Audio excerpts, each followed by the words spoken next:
The detention lasted 3 days.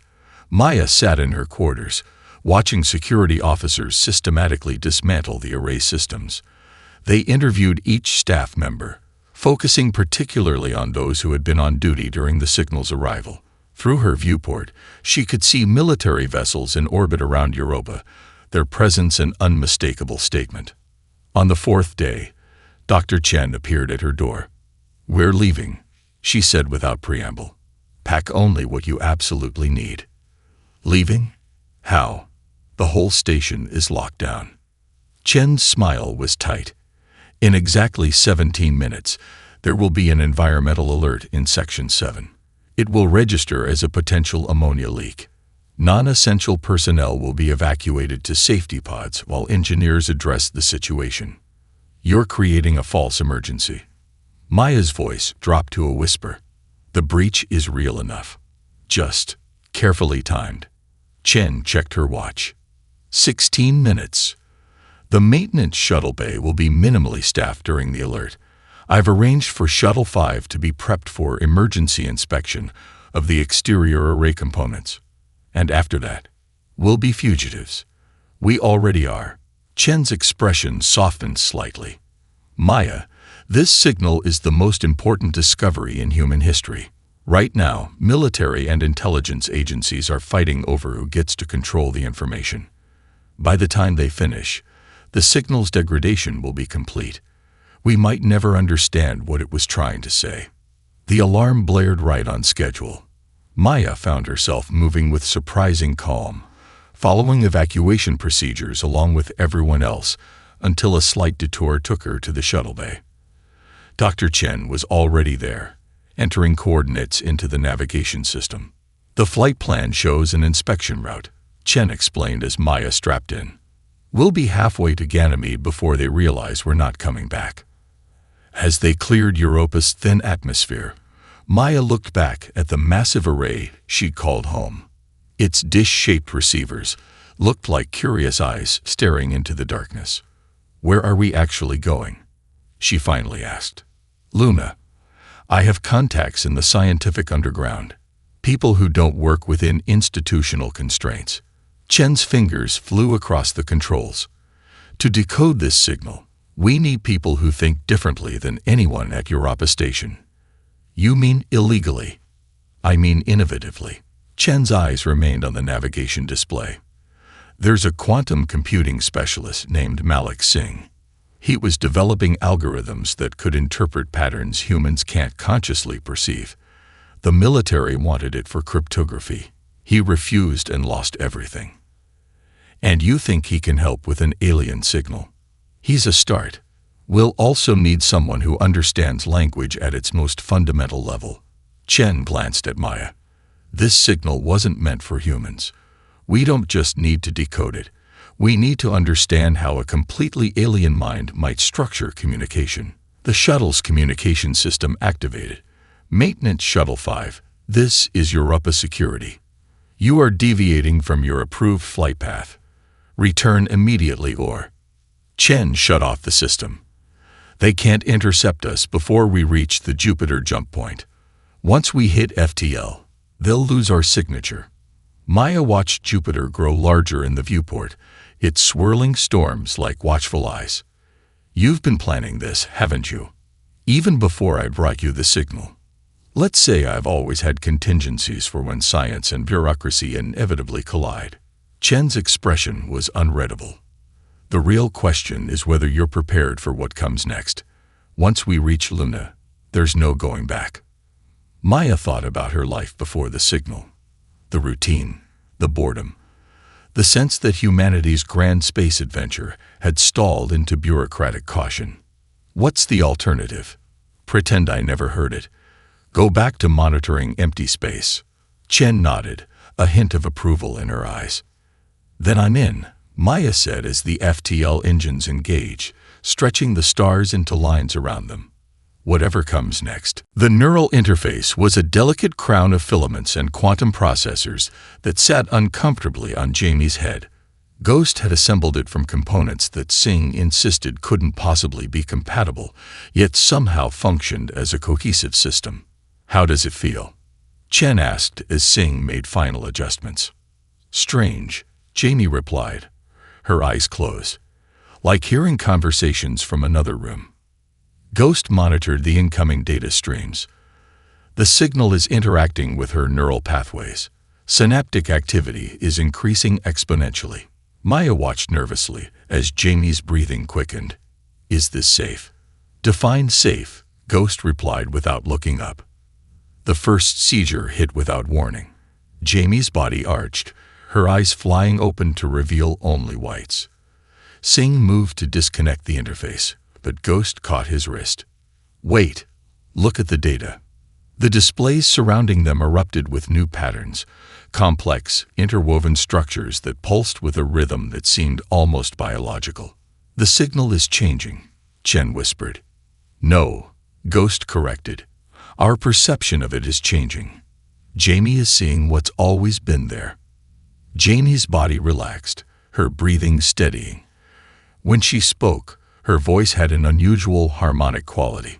Stars singing to stars, she murmured. Crystalline minds calling across the void. Maya leaned closer.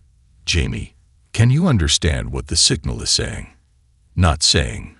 Being. Jamie's fingers traced patterns in the air that appeared simultaneously on the screens. They don't communicate like we do. Their language is their existence, quantum states shared across vast distances. They? Chen asked. Who are they? The Vres, Jamie replied, the word resonating strangely in the room. Ancient. Crystal. Dying. Ghost's fingers flew across their interface. I'm recording everything. But the neural load is increasing. She can't maintain this connection much longer. The scourge comes, Jamie continued, her voice now layered with undertones that made Maya's teeth ache. Consuming. Adapting. The colonies are silent. The home worlds burn. Singh studied the medical readouts. Her brain chemistry is altering. Neurotransmitter levels are off the charts. Jamie, Chen said firmly, taking her hand. What are the Vres asking for? What do they need? Jamie's eyes opened, but they were different. The irises fracturing into crystalline patterns that caught the light in impossible ways. They need nothing from us, she said. The message wasn't for humans. It was for their lost ships, their children. Her body suddenly went rigid again, and the interface sparked.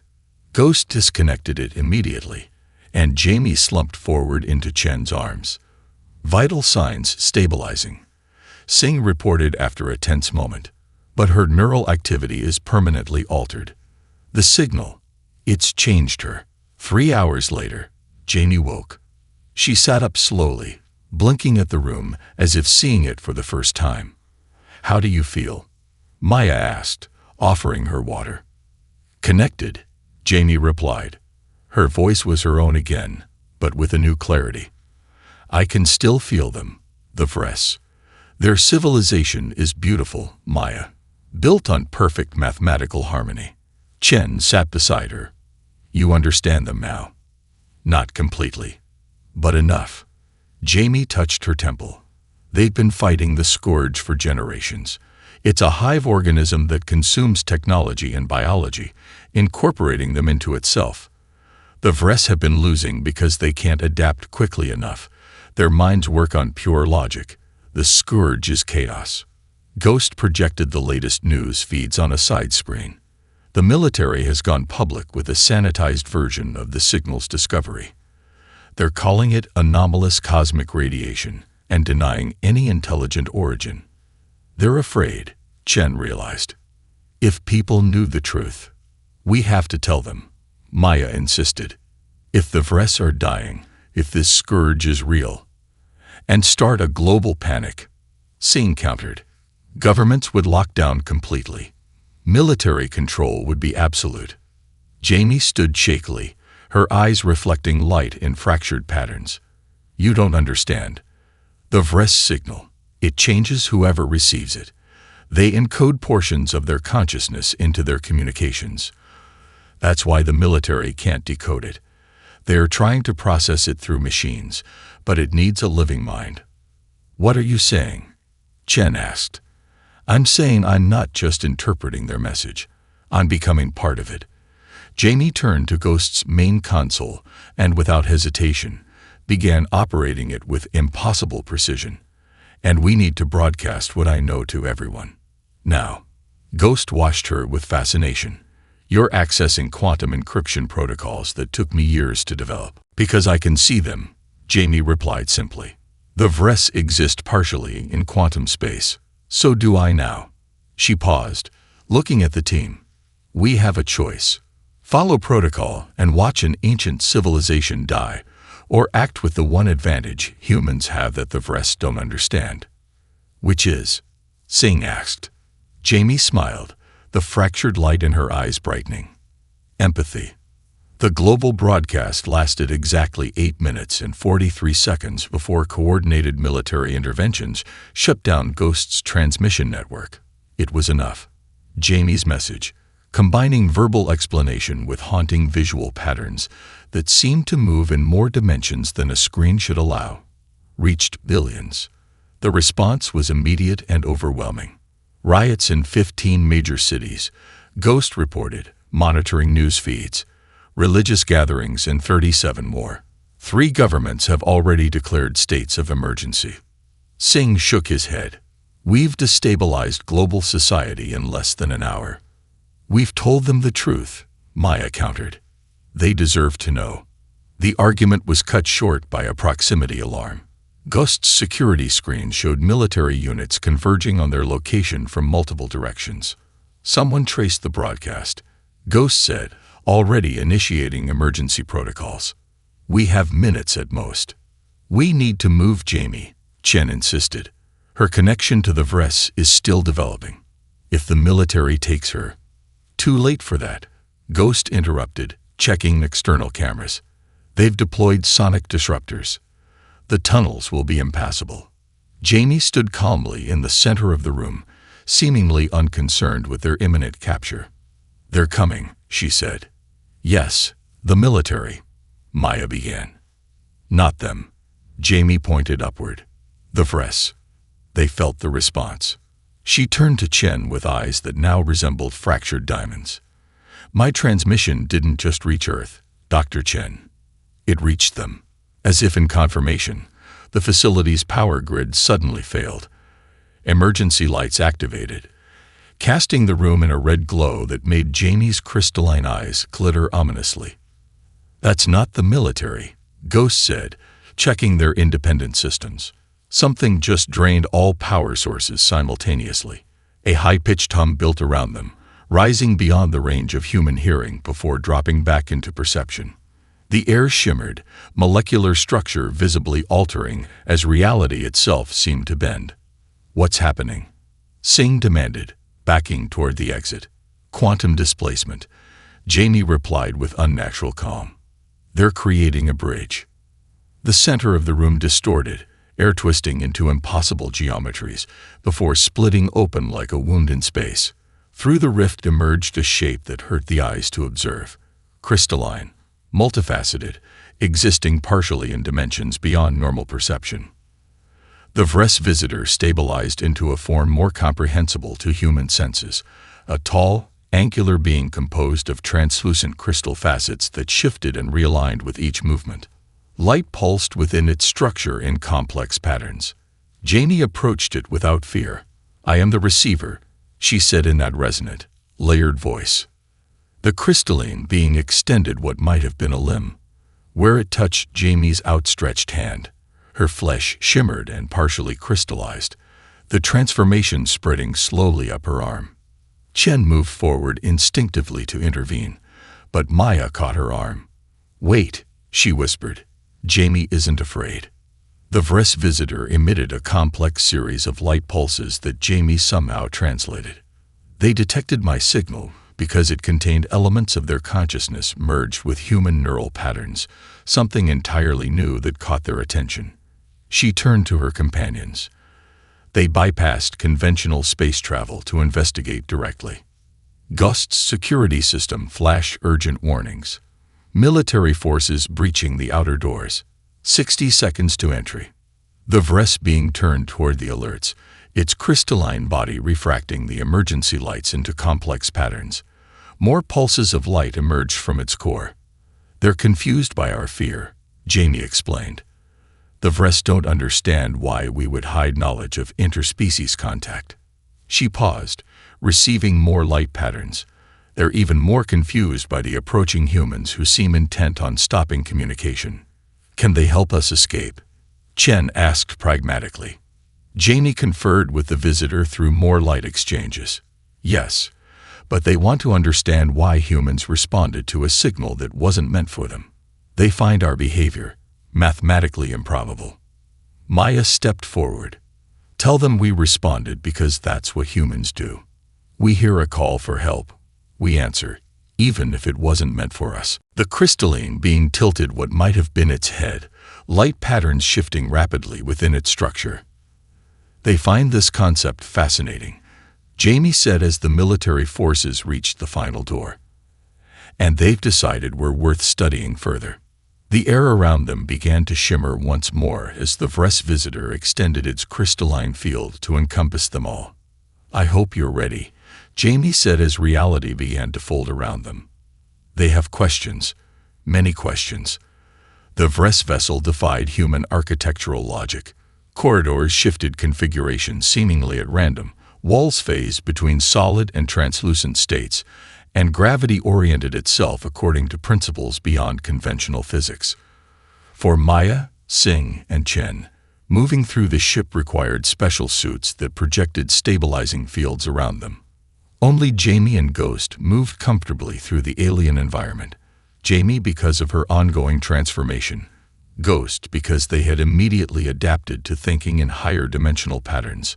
The ship exists partially in quantum space, Jamie explained as they entered what appeared to be a central chamber. What we perceive is only a three-dimensional projection of a multidimensional structure. The chamber housed a dozen Vress, each slightly different in crystalline composition, but all exhibiting the same fundamental structure. One stepped forward, its internal light patterns more complex than the others. This is axis of primary calculation, Jamie introduced. The vessel's coordinator. The being emitted a series of light pulses that Jamie translated. They have been monitoring Earth's response to our broadcast. They are perplexed by the diversity of reactions. Humans aren't a unified consciousness, Chen explained. We don't reach consensus easily. Jamie relayed this, then listened to the response. They find this inefficient but potentially valuable. The Vress make decisions through perfect logical consensus. The Scourge has learned to predict their responses with 99.87% accuracy. That's why they're losing, Ghost observed. Perfect logic is perfectly predictable. Maya studied the Vress coordinator. Ask them why they responded to our signal when it wasn't meant for them. We answered their distress call by accident, but they deliberately came to investigate ours. The question triggered an intense exchange of light patterns among the Vress. Jamie watched, her crystalline eyes widening. They're having their first internal disagreement in 17 cycles, she translated. Some believe investigating was logical because our hybrid signal contained elements that should be impossible. Others argue it was an unacceptable deviation from their mission parameters. They're arguing. Singh seemed fascinated by the concept. Not as we would understand it, Jamie clarified. They're recalculating probability matrices based on new variables. The light exchange suddenly intensified, patterns becoming too complex for the humans to follow. Jamie stepped back, visibly shocked. What's happening? Chen asked. A schism, Jamie whispered. The younger Vress are proposing something radical. A smaller Vress separated from the group, approaching Jamie directly. Unlike the others, its movements seemed less rigid, almost fluid. It extended a crystalline appendage toward Jamie's transformed arm, initiating direct contact. This is Lumina through quantum void, Jamie said, her voice taking on harmonic overtones as they connected. A scientist explorer, she's proposing direct neural interface between Vress crystalline technology and human minds. Maya questioned. The concept doesn't translate precisely, Jamie explained, but her quantum resonance pattern contains harmonics that align more closely with what humans might perceive as feminine energy. Lumina's light patterns intensified. She says the Vres have reached the limits of logical evolution. Their perfect predictability has become their greatest weakness against the Scourge. They need— Jamie paused, searching for the right word. Chaos, intuition, emotion. Chen stepped forward. You're suggesting we could help you fight? Jamie relayed the question, then translated Lumina's response. Not as separate allies, as a new hybrid form, human intuition channeled through Vres technology. That sounds theoretically impossible, Singh objected. Our neural patterns are completely incompatible with their quantum crystalline structure. Jamie held up her partially transformed arm. Not completely. Axis of primary calculation emitted sharp, staccato light patterns that needed no translation to be recognized as objection. Lumina responded with equally intense patterns, creating a visual debate that filled the chamber with shifting colors. The Vres Council believed Jamie's transformation was an aberration, Ghost observed, watching the light exchange. But Lumina's faction sees it as evolution. Exactly, Jamie confirmed. Lumina believes survival requires adaptation, specifically incorporating human unpredictability into Vres strategy. The debate ended abruptly when Lumina approached Chen directly. She's asking if you would volunteer for the first intentional interface. Jamie translated. She warns the process is painful and the outcome uncertain. Your consciousness would remain your own, but you would gain the ability to manipulate Vres technology through intuitive thought. Chen studied the crystalline being. What would happen if it fails? Jamie relayed the question, then winced at the answer. Neural dissolution. Essentially, your mind would fragment across quantum states. Tell her I'll do it, Chen said without hesitation. Maya grabbed her arm. Doctor, you can't. We don't have time for caution, Chen replied quietly. Earth's governments are likely preparing a unified military response to the Vres vessel. And somewhere out there, the Scourge is coming. She looked at the alien beings surrounding them. Perfect logic brought the Vres to the brink of extinction. Perhaps human imperfection can save us all. The neural interface chamber glowed with quantum energy as Chen's transformation reached completion. Unlike Jamie's gradual change, Chen's was deliberate, structured, guided by Lumina's precise calculations, where the crystalline patterns had spread randomly across Jamie's body. Chen's transformation centered around her temples and hands, creating circuit-like pathways that pulsed with internal light. How do you feel? Maya asked as Chen opened her eyes, now flecked with the same prismatic quality as Jamie's. Connected, Chen replied, flexing fingers that shimmered with crystalline facets.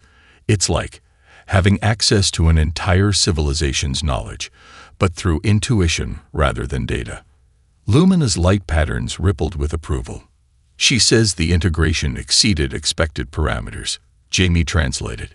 Your emotional patterns have created quantum resonances they've never observed before. Chen raised her hand, and a holographic display materialized around it. Complex Vres data structures reconfiguring themselves according to her thoughts. I can feel their shift, she murmured. Not just understand it. Feel it. Ghost observed with analytical fascination. You're manipulating quantum probabilities through emotional states. That should be theoretically impossible. The moment of wonder was interrupted by alarm patterns flashing throughout the chamber. Axis of primary calculation entered, its internal light structures pulsing with urgent frequencies. Detection systems have identified Scourge vessels approaching the solar system. Jamie translated, her voice tight. They've arrived a month before the Vres calculations predicted. Singh paled. How is that possible? They followed the quantum resonance of Jamie's broadcast. Chen answered before Jamie could translate, her new connection to Vres knowledge providing insight. Our hybrid signal caught their attention. Maya felt a cold weight settling in her stomach. We led them here. They were already coming, Jamie corrected. We just accelerated their timeline. Axis of primary calculation projected a tactical display showing the Scourge fleet's approach vector directly toward Mars colony. They're bypassing all outer system defenses, Singh noted. How are they detecting our infrastructure so accurately? Chen studied the display, her hybrid mind processing the data differently than pure Vress logic. They're not following detection algorithms, they're following human transmissions. Mars colony's communication satellites emit a specific frequency pattern. The Vress coordinator's lights flashed rapidly, and Jamie nodded. They've sent a warning to Earth's combined defense forces, but there's no response. Earth is treating both the Vress and the Scourge as hostile invaders. They think you're working together, Maya realized. Our governments believe this is a coordinated attack. Ghosts accessed external communication networks through their specialized equipment. Earth's unified fleet is mobilizing, but they're positioning defensively around Earth itself. They're leaving Mars exposed. The display updated in real time as the first Scourge vessels reached Mars orbit. Unlike Vress ships, these were asymmetrical, seemingly cobbled together from disparate technologies. Dark masses studded with recognizable components from dozens of civilizations. We have to help Mars colony, Maya insisted. The Vress vessel wasn't designed for combat, Chen replied, accessing ship systems through her crystalline interface. It's a research and diplomatic vessel. Axis projected battle simulations showing the Vress ship engaging the Scourge fleet. Every simulation ended with the Vress vessel's destruction within minutes. Their tactical algorithms perfectly counter Vress defense patterns, Jamie explained unnecessarily. The room fell silent as they watched the Scourge ships descend toward Mars colony. The settlement's meager defensive systems activated, firing interceptors that the Scourge vessels simply absorbed without damage. What followed was beyond horror. The Scourge didn't simply attack. They consumed. Buildings, infrastructure, and people were broken down and repurposed in real time.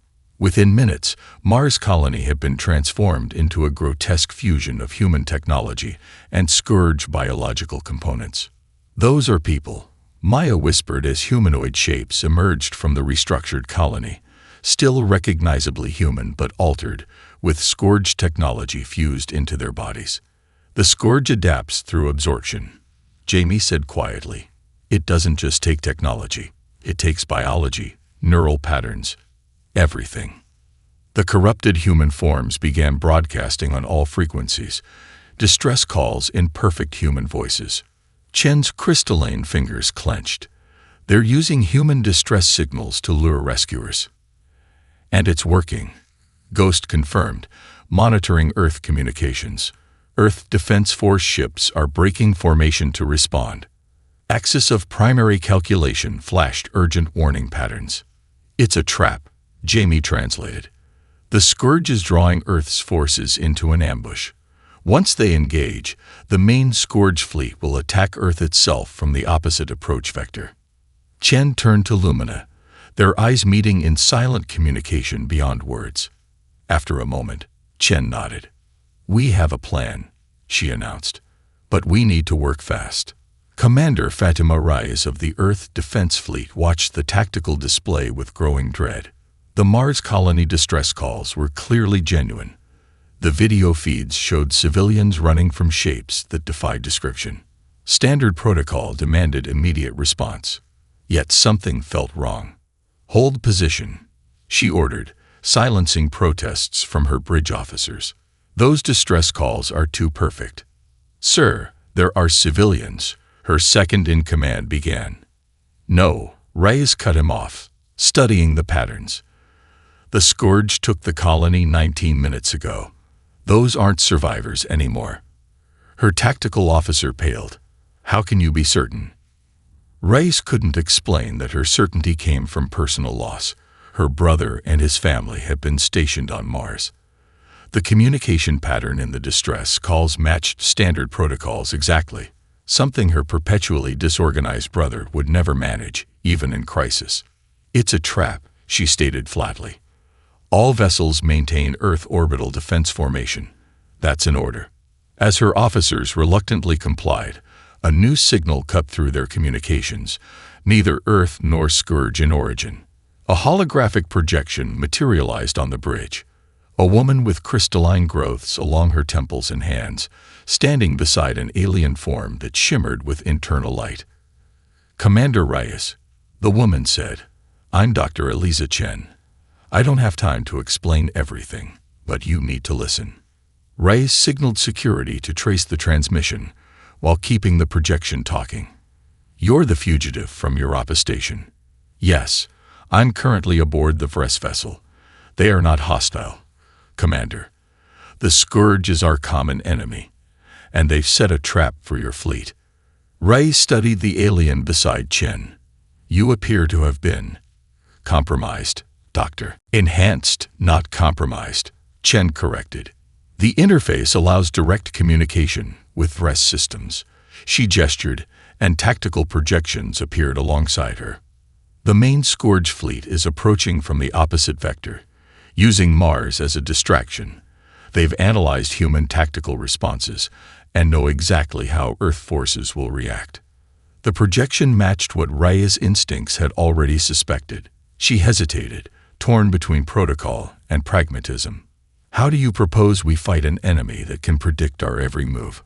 she finally asked. Chen's expression showed relief at not being immediately dismissed.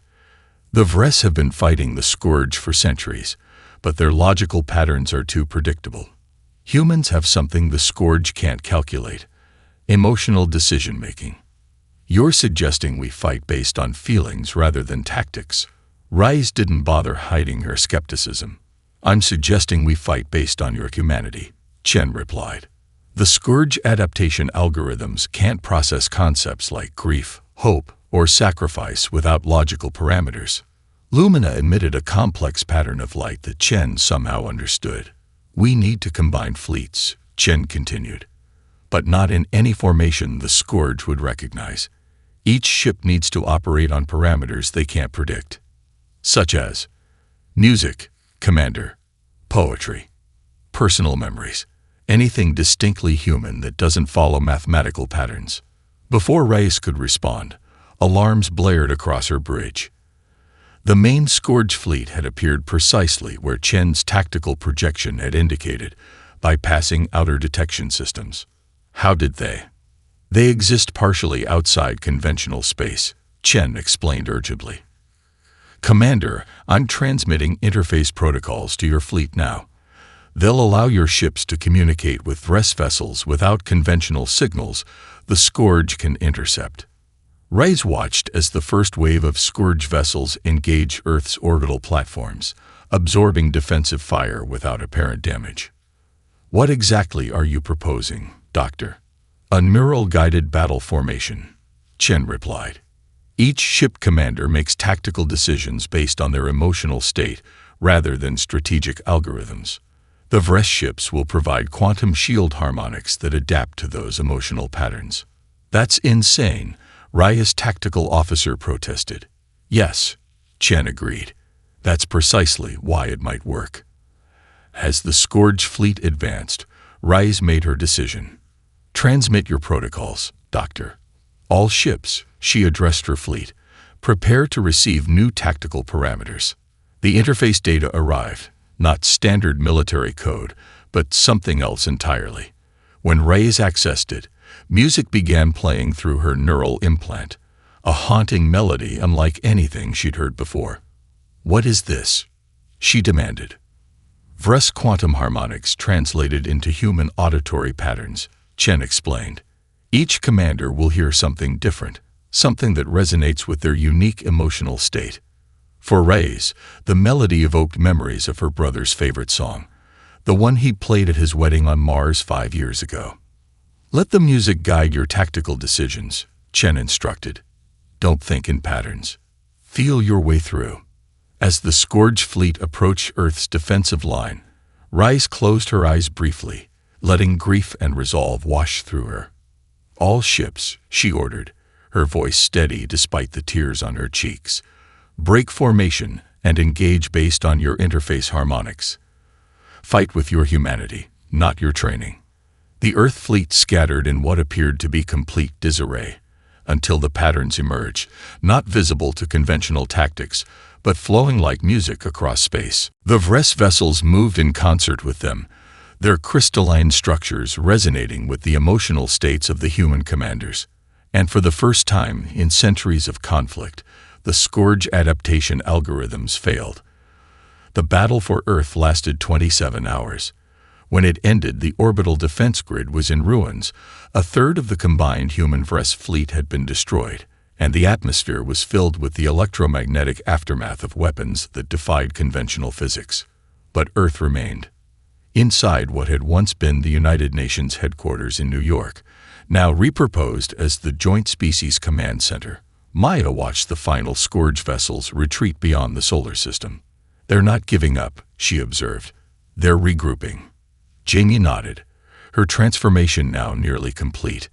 Her body was a hybrid of human tissue and Vress crystalline structure, existing simultaneously in multiple dimensional states. The Scourge Central Intelligence has never encountered failure before. It's confused.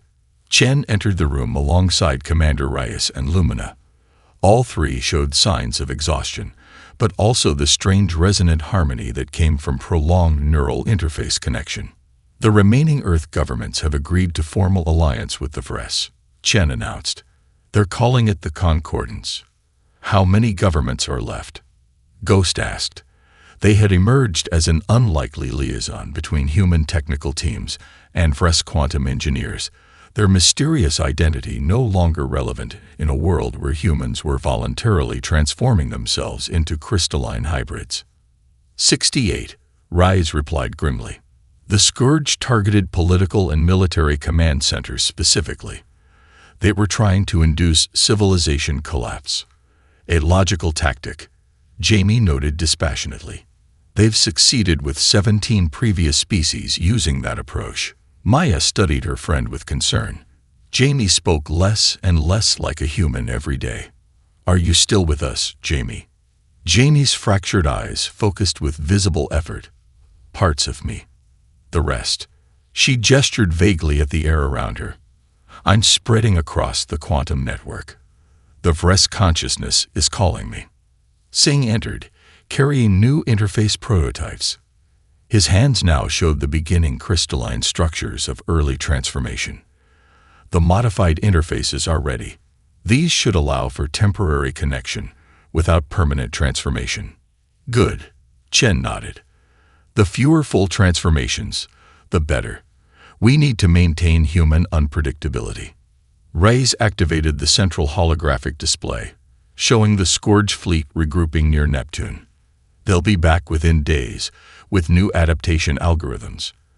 Our advantage of surprise is gone. Not entirely, Jamie said, her voice suddenly distant. Her physical form began to shimmer, quantum energy coursing through her crystalline components. I can reach them now. Reach who? Maya asked, alarmed. The Scourge Central Intelligence. All activity in the room ceased as everyone turned to stare at Jamie. That's impossible, Singh protested. Even the Vress have never established direct communication with the Scourge hive mind. The Vress are purely logical, Jamie replied. I am not. Neither is the Scourge, not entirely. Her form flickered between solid presence and quantum probability. I understand now. The Scourge weren't always what they are. What do you mean? Chen asked carefully.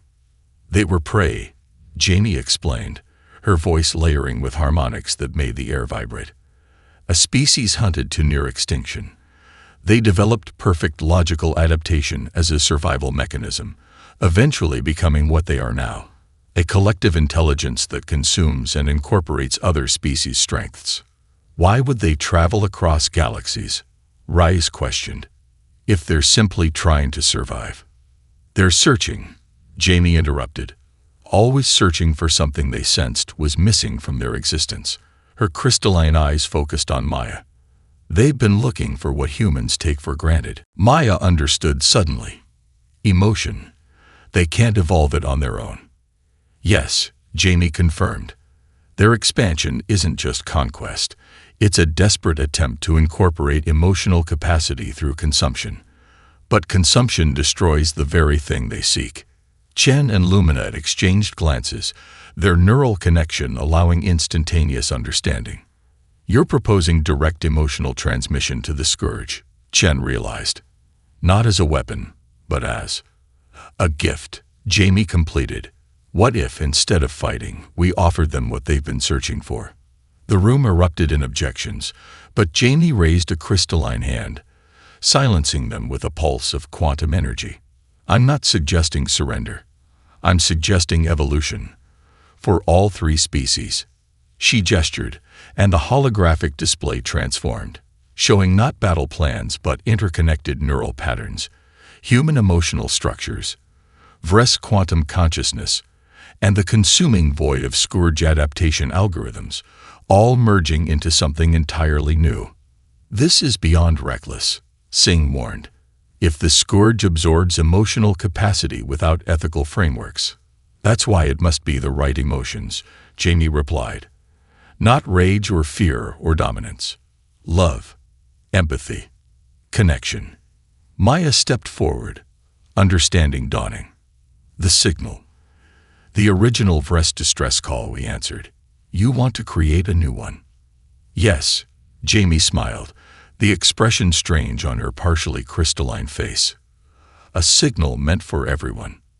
As the remaining Vress Council and Earth military leaders argued the merits and dangers of Jamie's proposal, Maya watched her transformed friend gazing beyond the room, beyond Earth itself. You're already doing it, aren't you? She asked quietly. Jamie's eyes refocused on Maya. The transmission began the moment I understood what the Scourge truly is. They're already responding. The holographic display suddenly shifted, showing the Scourge fleet near Neptune. The vessels were changing, their chaotic structures realigning into patterns that echoed Vress crystalline architecture while maintaining distinctly organic components. What's happening to them? Reyes demanded. Evolution, Jamie replied simply. They're experiencing emotion for the first time, not through consumption, but through connection. The final battle for Earth never happened. Instead, three species began a transformation that would reshape galactic civilization.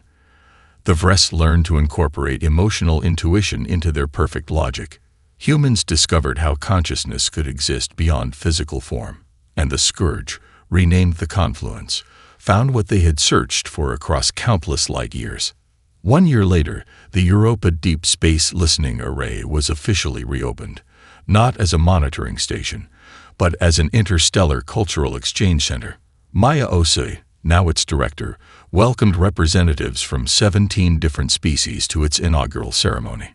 In the central hall stood a crystalline monument, its structure simultaneously mathematical and artistic. Embedded within it were Dr. Chen's final words before she departed with the joint fleet to explore beyond known space. The signal was meant for someone else, but humans responded anyway. In answering a call never intended for us, we discovered our greatest strength wasn't technology or numbers, but our beautiful, messy emotions, the ability to feel for strangers across the cosmos and act simply because it was the human thing to do.